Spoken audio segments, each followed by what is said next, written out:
SAF Volunteer Corps is a uniformed volunteer scheme allowing more Singaporeans and permanent residents to participate in national defence. After going through a few stages of training, the volunteers are about to be faced with more challenges.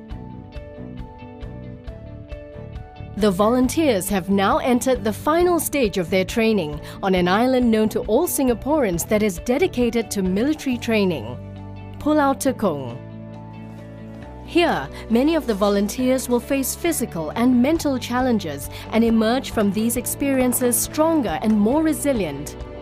One of the first interesting moments for the volunteers in Tekong is the camouflage component.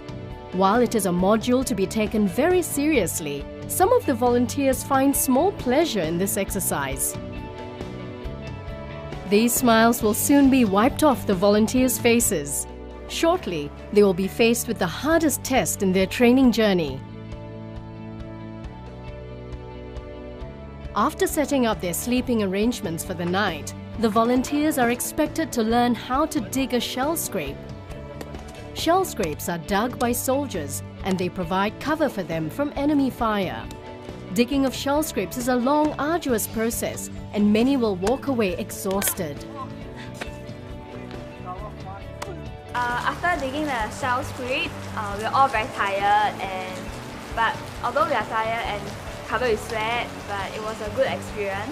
Me and my buddies, we work together, especially we have a good start, so we need to do some extension and dig some more.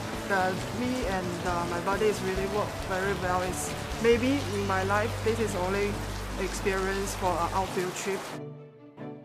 Tonight, the volunteers will sleep in these basha tents outdoors.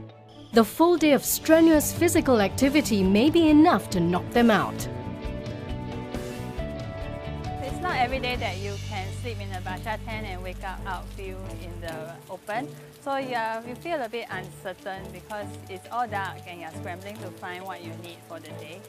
First on the training schedule is the fire and movement drills held in the forest, followed by close-quarter battle drills in an urban setting.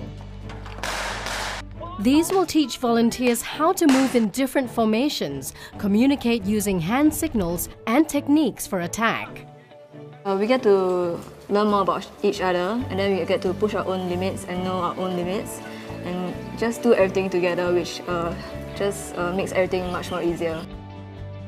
The final test for the day starts when the volunteers go through the battle inoculation course, which simulates real-life battles with obstacles, live rounds shooting overhead, and simulated explosions.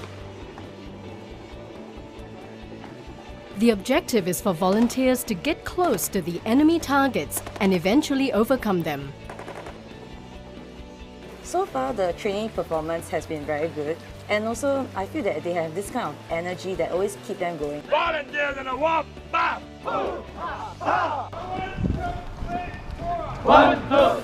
To round up their hard work over 2 weeks, the volunteers are about to embark on a route march. This requires combat fitness and overall endurance accumulated over progressive training in the last 2 weeks. After all the training, the volunteers now assemble in anticipation to welcome the Formation Patch Presentation Parade.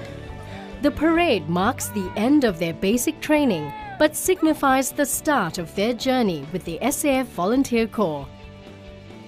We know we've got a long way to go in our specialisations, but certainly we're feeling a lot more confident now.